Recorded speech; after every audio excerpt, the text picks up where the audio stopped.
company behind the construction of the SouthPark apartments, where 2 workers died in a massive fire, may claim the victims were negligent as part of a legal defense. Nearly half a dozen firefighters almost lost their lives as well. Earlier this year, the families of the 2 men filed a wrongful death lawsuit against the site's developer, the contractor, and its subcontractors. But victims' families could possibly not get financial compensation at all. We want to bring in Chief Legal Analyst Khalif Rhodes into this conversation. So Khalif, this really just boils down to the defendant's response. What is that? Yeah, I mean, this is a great question.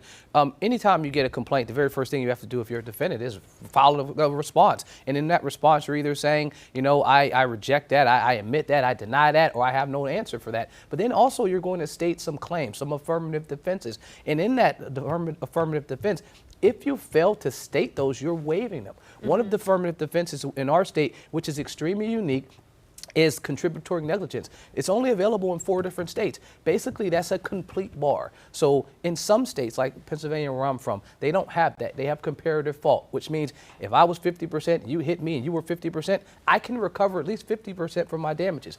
North Carolina's not like that. Contributory negligence means if I was 1% at fault, I am completely barred from recovering anything. Again, only 4 states in the country have that. We happen to be one of them. And so they're alleging that these individuals contributed to their own demise. However, there are ways around that.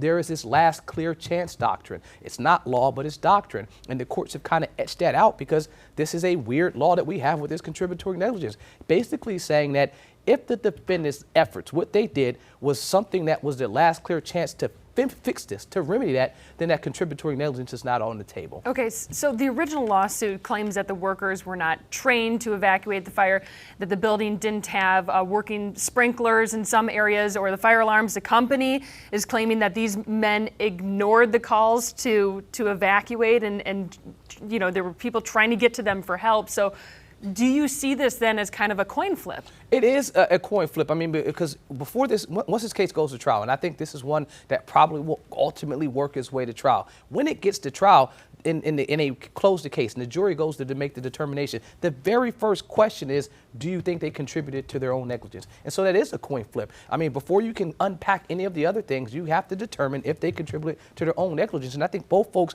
make arguments. The company's going to make an argument that they failed to do what they needed to do to save themselves. But I think as they listed in the complaint, that there was no plan. Because there was no plan, and there were a number of things that were taken away for them to actually leave during this fire, that they'll be able to point to, even if I tried to leave, I didn't have a way to get out of there. Well, and we saw that, right? So they went to Facebook Live at one point, kind of trying to lead people to where they were.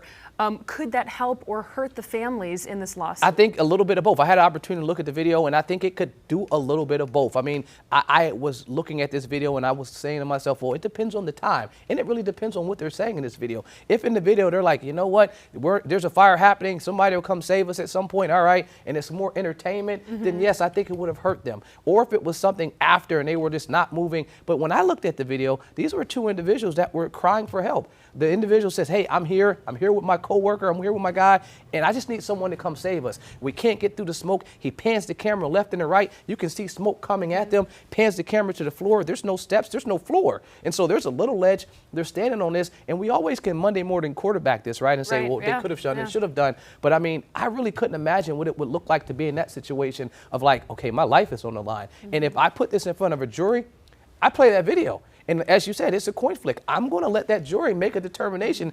Do you see these victims? Do you see these folks? And was their death avoidable? The normal standard is, was their duty? Did they breach the duty? Was their actions the proximate cause? And did they cause damages? Well, clearly they caused damages. 2 people died.